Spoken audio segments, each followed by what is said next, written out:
Welcome back to the channel everyone. I hope you all are doing well. So आज हम बात करने वाले हैं क्लास 5th के लिए chapter good health and diseases का, जिसका पार्ट 1 हम पहले ही डिस्कस कर चुके हैं। आज हम पार्ट 2 डिस्कस करेंगे, टाइप्स ऑफ डिसीजेस, एंड यहाँ पर हम प्रिवेंशन ऑफ डिसीजेस भी डिस्कस करेंगे। तो इस वीडियो में हम क्या क्या जानने वाले हैं, क्या क्या पढ़ने वाले हैं, वो हम जान लेते हैं अभी। तो इस वीडियो में मेनली हम बात करेंगे types of diseases, communicable and non communicable diseases, communicable diseases का स्प्रेड कैसे होता है और उनका प्रिवेंशन क्या है, साथ के साथ वैक्सीनेशन के बारे में भी, माल न्यूट्रिशन क्या होता है, ये सारी चीज़ें हम इस वीडियो में डिस्कस करेंगे। और वीडियो को दूसरे बच्चों को भी शेयर करें सो डैट वो पढ़ सकें। एंड वीडियो पसंद आए तो लाइक एंड शेयर कर दीजिएगा, चैनल को सब्सक्राइब जरूर कर दीजिएगा। So let's begin the discussion everyone. हमने कम्युनिकेबल और नॉन कम्युनिकेबल डिसीजेस क्या होती हैं उसका थोड़ा सा पार्ट हमने अपनी पहली वीडियो में पढ़ा था। कम्युनिकेबल डिसीजेस वो जो एक इंसान से दूसरे इंसान को फैल जाती हैं, उनको कम्युनिकेबल डिसीजेस कहा जाता है। तो कम्युनिकेबल डिसीजेस मेनली कैसे होती हैं? ये जर्म्स की वजह से होती हैं। जब कोई जर्म एक हेल्दी पर्सन में पहुंच जाता है किसी सिक पर्सन की वजह से या फिर अपनी सराउंडिंग की वजह से भी, तो वो कम्युनिकेबल डिसीजेस होती हैं।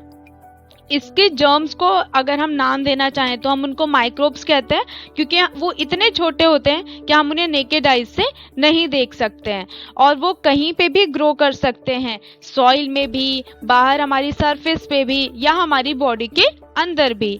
तो ये मेनली जो अलग अलग टाइप्स के होते हैं, 4 टाइप के हैं, bacteria, virus, protozoa and fungi. अगर हम बात करें बैक्टीरिया की तो हमने नाम सुना हुआ है ना, बैक्टीरिया यहाँ पर हैं। तो बैक्टीरिया है इन द सेंस क्या है, वो माइक्रोब्स वहाँ पे प्रेजेंट हैं और ये इतने छोटे हैं कि हमें दिख भी नहीं सकते हैं। एयर, वाटर, सॉइल या किसी भी प्लांट या ह्यूमन बॉडी की अंदर भी हो सकते हैं ये। और इनसे जो बीमारियां होती है वो कौन सी है? ट्यूबरक्लोसिस, जिसे हम टीबी कहते हैं कि टीबी हो गया इससे, टाइफाइड, कॉलेरा, ये सारी बीमारियां जो हैं ये बैक्टीरिया की वजह से होती हैं। फिर आते हैं वायरस। आजकल सभी ने काफी नाम सुना होगा, कोरोना वायरस, है ना। तो ये क्या है? वायरस जो होते हैं ये बहुत छोटे होते हैं, बैक्टीरिया से भी छोटे होते हैं ये, और ये सिर्फ और सिर्फ किसी भी लिविंग ऑर्गेनिज्म की बॉडी के अंदर ही रहते हैं। ये कहीं बाहर सरफेस पर जिंदा नहीं रहते हैं, ये सिर्फ किसी की बॉडी के अंदर ही जिंदा रहेंगे। इनसे बीमारियां आप लोग को पता है काफी सारी आजकल जो हम सुन रहे हैं, कोरोना, वो भी वायरस की वजह से है। कॉमन कोल्ड जो हमें जुकाम हो जाता है, chicken pox, measles, polio, HIV, ये सारी बीमारियां वायरस की वजह से होती हैं। फिर आते हैं प्रोटोजोआ। तो प्रोटोजोआ जो है ये मेनली वाटर बॉर्न डिसीजेस के लिए रिस्पॉन्सिबल है, मतलब जो गंदे पानी से बीमारियां होती हैं वो कौन है उसके लिए? प्रोटोजोआ हैं, वो वहां से होती हैं। प्रोटोजोआ माइक्रोब हैं जो कि गंदे पानी में जनरली वहां पर जाते हैं, वहां पर रहते हैं, और अगर गलती से हमारा कांटेक्ट उस पानी से हो जाता है तो हमें वो बीमारियां हो जाती हैं। कई बार साफ पानी में भी, जैसे मलेरिया और डेंगू के लिए, तो वहां पर भी प्रोटोजोआ के लार्वा होते हैं जो हमें हार्म कर सकते हैं। फिर आते हैं फंगी। फंगी से जनरली वो बीमारियां होती है जो हमें स्किन डिसीजेस के लिए दिखाती हैं। जो हमें स्किन डिसीजेस होती हैं वो मेनली फंगी की वजह से होती हैं, जैसे दाद, खुजली हो जाना, रैशेस हो जाना, ये हमें किसकी वजह से होती है? फंगी की वजह से होती हैं। और कम्युनिकेबल डिसीजेस का जो स्प्रेड है वो मेनली एयर की वजह से होता है। एयर में या गंदे पानी में, या कई बार अगर हम खाने को नहीं ढकते हैं और उस पे इंसेक्ट्स वगैरह चले जाएं तो उनसे भी हमें कम्युनिकेबल डिसीजेस का स्प्रेड होने का खतरा रहता है। तो अब बात कर लेते हैं कि डिसीजेस स्प्रेड कैसे होती हैं, अलग अलग मोड्स। तो पहला मोड है थ्रू एयर। एयर के थ्रू कैसे स्प्रेड होते हैं माइक्रोब्स? तो जब भी किसी इंसान को कॉमन कोल्ड या फिर चिकन पॉक्स या फिर कफ, फ्लू, ऐसी कोई बीमारी हुई है तो हम सबने सुना है ना कि छींकते वक्त अपने नाक और मुंह को कवर कर लेना चाहिए। क्यों? क्योंकि जब हम छींकते हैं तो हमारी छींक के साथ में कुछ ड्रॉपलेट्स जिसमें जर्म्स थे वो क्या होते हैं? एयर में फैल जाते हैं, और जब हम कोई हेल्दी पर्सन सांस लेता है तो वो उसकी बॉडी में उस एयर के थ्रू एंटर कर जाता है। तो इसका मतलब एयर से भी बीमारियां हो सकती हैं। फिर आता है डायरेक्ट कांटेक्ट। तो डायरेक्ट कांटेक्ट कैसे होता है?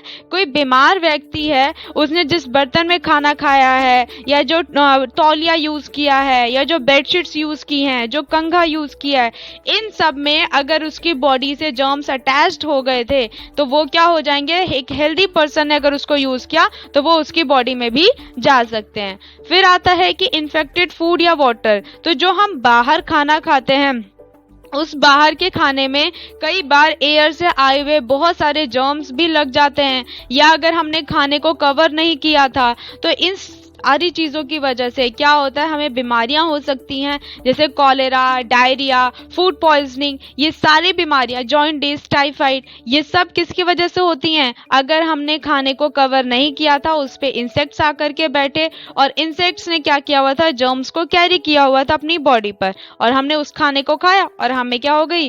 बीमारी हो गई। फिर आता है इंसेक्ट बाइट्स, कि अगर किसी इंसेक्ट ने, कई बार होता है कि हमें बाइट कर देते हैं, जैसे कि मच्छर है, मच्छर हमें काटता है, मच्छर की बॉडी में पहले से एक प्रोटोजोआ था, जैसे कि हमने मलेरिया की बात की, तो मलेरिया मच्छर के काटने से होता है। मच्छर एक कैरियर था, उसने क्या किया था? प्रोटोजोआ को अपनी बॉडी में रखा था, उसने हमें काटा, उसके काटने के साथ साथ उसके मुंह के जो लार्वा थे वो सारे के सारे हमारे बॉडी में आ गए और अब हमें मलेरिया हो जाएगा, या डेंगू भी ऐसे ही होता है। तो ये वो कैरियर्स हैं जो बीमारियां लेकर के एक जगह से दूसरी जगह आते हैं। कैरियर्स होते क्या हैं?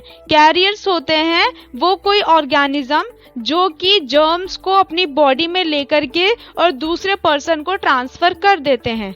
हो सकता है वो खुद बीमार ना पड़े, लेकिन वो दूसरे इंसान को बीमार कर देंगे, तो उन्हें कैरियर कहा जाता है। आजकल आप सभी सुनते हो ना कि कोरोना वायरस एक इंसान से दूसरे इंसान को पहुंच रहा है, तो वो किसकी वजह से? कैरियर है ना, एक इंसान दूसरे इंसान के लिए कैरियर बन गया है। हो सकता है जिसने बीमारी पहुंचाई वो खुद हेल्दी हो, लेकिन जिसको पहुंचाई वो बीमार हो गया हो। तो कैरियर्स वो हैं जो कि एक जगह से दूसरी जगह बीमारी को पहुंचाने का काम करते हैं। अब हम प्रिवेंशन ऑफ डिसीजेस की अगर हम बात करें तो हम डिसीजेस को कैसे प्रिवेंट कर सकते हैं। तो हम सब ने सुना हुआ है कि अगर हम पहले ही बचाव कर लेते हैं तो वो ज़्यादा बेटर होगा। तो उसके लिए हमें अपने घरों की सबसे पहले सनलाइट आना बहुत ज़रूरी है, क्योंकि सनलाइट बहुत सारे जर्म्स को मारने के लिए एबल है। तो इसीलिए हमें अपने घर की खिड़कियां और दरवाजे मॉर्निंग के टाइम खुले रखने चाहिए, ताकि उसमें क्या हो सके? सनलाइट आ सके घर के अंदर और हमारा घर जो है वो फ्रेश रहे। विंडोज़ और डोर्स में हमारे नेट लगे हुए होने चाहिए, सो डैट उसकी वजह से इंसेक्ट्स एंटर ना करें और वेंटिलेशन भी होता रहे। हमारा जो टॉयलेट है, बाथरूम्स, किचन्स अच्छे से क्लीन होने चाहिए, हाइजीनिक होना चाहिए वो जगह जहाँ पे खाना बनता है, जहाँ हम रहते हैं, सोते हैं। और अपने आप को भी हमें साफ सुथरा रखना चाहिए। वाटर और फूड हमेशा अच्छे से कवर्ड होना चाहिए, साफ पानी पीना चाहिए, बॉइल्ड वाटर पीना चाहिए, सो डैट हमें बीमारी होने के खतरे कम रहें। हम अपने घर में डिसइंफेक्टेंट्स को यूज़ कर सकते हैं, जैसे आता है ना लाइजॉल, डेटॉल, ये सारी चीज़ें हम यूज़ कर सकते हैं, ताकि हमारा घर जो है जर्म फ्री रहें और हम भी फ्री रहें। साथ के साथ हमें मॉस्किटो रेपेलेंट्स यूज़ करने चाहिए जब मॉस्किटो काफ़ी ज़्यादा होते हैं। इसके अलावा डस्टबिन्स को हमेशा कवर रखना चाहिए, क्योंकि उस पर बहुत सारे इंसेक्ट्स आते हैं, तो इसीलिए वो इंसेक्ट्स का वहाँ पे वो ना पनपे, उसके लिए हमें डस्टबिन्स को कवर रखना चाहिए। कहीं पे भी पानी को इकट्ठा नहीं होने देना चाहिए, सो डैट हमारी सराउंडिंग क्लीन होगी बच्चे, तो ऑब्वियस सी बात है हम अपने आप डिसीज फ्री हो जाएंगे जितनी साफ सराउंडिंग में हम रहेंगे। तो आई होप आप सबको ये समझ में आया हो।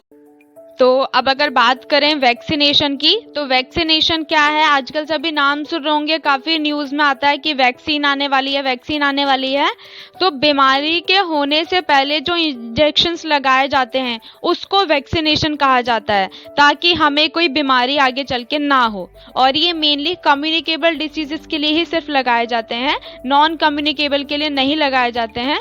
तो हमें आगे चल के कोई ऐसी बीमारी ना हो, इसलिए हमें पहले टीके लगा दिए जाते हैं, जब हम छोटे होते हैं तब, या फिर कुछ छोटे छोटे इंटरवल्स के बाद भी लगाए जाते हैं, ताकि हमारी बॉडी के अंदर उस बीमारी से लड़ने की क्षमता आ जाए। जब कोई इंजेक्शन लगाया जाता है, वो जो दवाई अंदर जाती है वो आगे चल करके एंटीबायोटिक बन जाता है और फिर वो ऑर्गेनिज्म से लड़ने की क्षमता रखता है। कुछ यहाँ टेबल में दिए हुए हैं, जैसे बचपन में जब हमारा जन्म होता है तो हमें BCG के टीके लगते हैं जो कि हमें TB वगैरह की बीमारियों से बचाते हैं।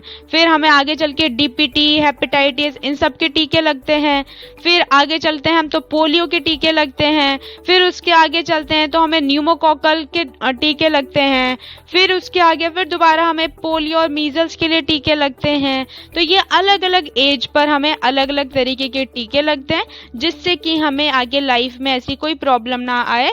जब हम बड़े हो जाएं, जब हमारी लाइफ एक अच्छी स्मूथली चल रही हो, तो बीमारी होने के खतरे हमारे कम हो जाते हैं वैक्सीनेशन से। अब बात करते हैं नॉन कम्युनिकेबल डिसीजेस की। ये वो डिसीजेस होती हैं जो किसी और ऑर्गेनिज्म की वजह से नहीं होती हैं, ये जर्म्स की वजह से नहीं होती हैं, ये हमारी खुद की बॉडी की कमी की वजह से होती हैं, ये हमारे हेल्थ डिसऑर्डर्स की वजह से होती हैं, इसीलिए इनको नॉन कम्युनिकेबल डिसीजेस कहा गया। कई बार क्या होता है, ये हेरिडिटी की वजह से होती हैं, मतलब कि हमारे पीछे के किसी दादा को, दादी को, नाना नानी या मम्मी पापा में से किसी को हुई थी वो बीमारी और फिर हमें हो जाती है या आगे बढ़ती चली जाती है। कई बार ये हमारी डाइट में कमी की वजह से भी हो जाती है, और जब ये डाइट की कमी की वजह से होती है ये बीमारियां, तो इनको हम डेफिशिएंसी डिसीजेस कहते हैं। यहाँ पे कुछ डेफिशिएंसी डिसीजेस हैं, जैसे विटामिन ए की कमी से हमें नाइट ब्लाइंडनेस या फिर विजन का लॉस हो जाता है, जिसमें हमें दिखाई नहीं देता है क्लियर कुछ भी, या फिर कई बार ऐसा होता है कि हम पूरी तरीके से अंधे हो जाते हैं। दूसरा है विटामिन बी की कमी की वजह से, जिसे कि बेरी कहा जाता है इस बीमारी को, और इसमें हमारी मसल्स वीक हो जाती है और हमारे अंदर काम करने की क्षमता कम हो जाती है। फिर आता है विटामिन सी की कमी की वजह से स्कर्वी हो जाती है, जिसमें कि हमारी जो गम्स हैं वो बहुत ही कमजोर हो जाते हैं, उनसे ब्लीडिंग होने लगती है। साथ के साथ कोई भी घाव लग जाए तो उसको सही होने में, हील होने में काफी टाइम लग जाता है।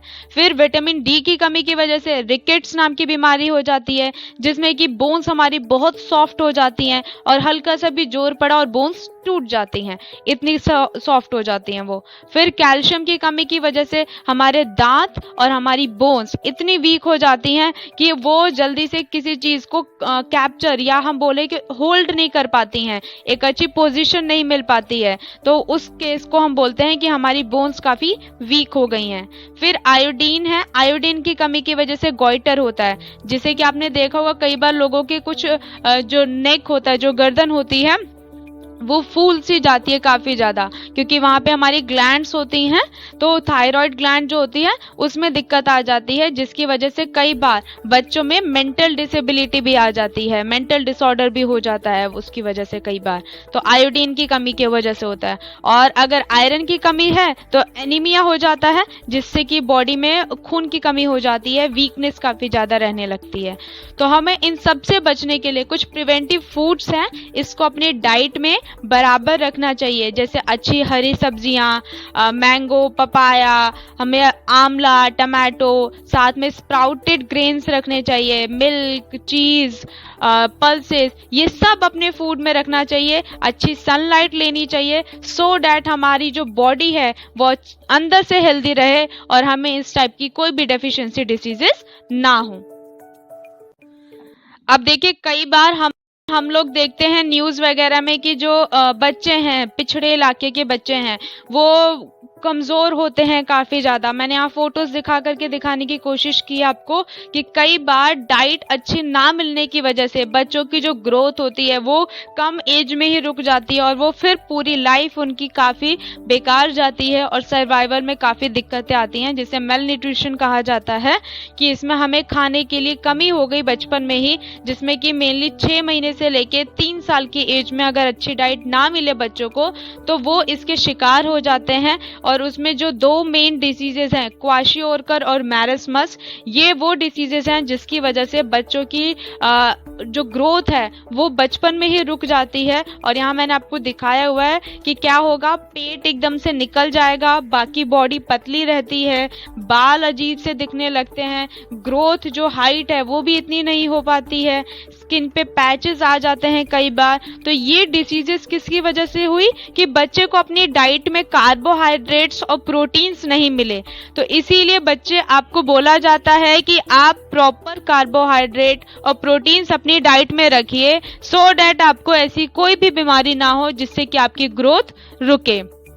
आई होप आप सबको समझ में आया होगा ये चैप्टर, डिसीजेस समझ में आई होगी, इम्पॉर्टेंस क्या है हमारी लाइफ में इस टाइप के न्यूट्रिएंट्स की वो समझ में आई होगी, और आप लोग अच्छी डाइट लेंगे, हेल्दी रहेंगे, एक अच्छी ग्रोथ शो करेंगे और आगे चल करके एक अच्छा आप लोगों को बता सकेंगे कि हमारी लाइफ में डाइट का कितना इम्पोर्टेंस है। तो वीडियो पसंद आई हो तो लाइक एंड शेयर कर दीजिएगा, चैनल को सब्सक्राइब जरूर कर दीजिएगा। Thank you so much everyone.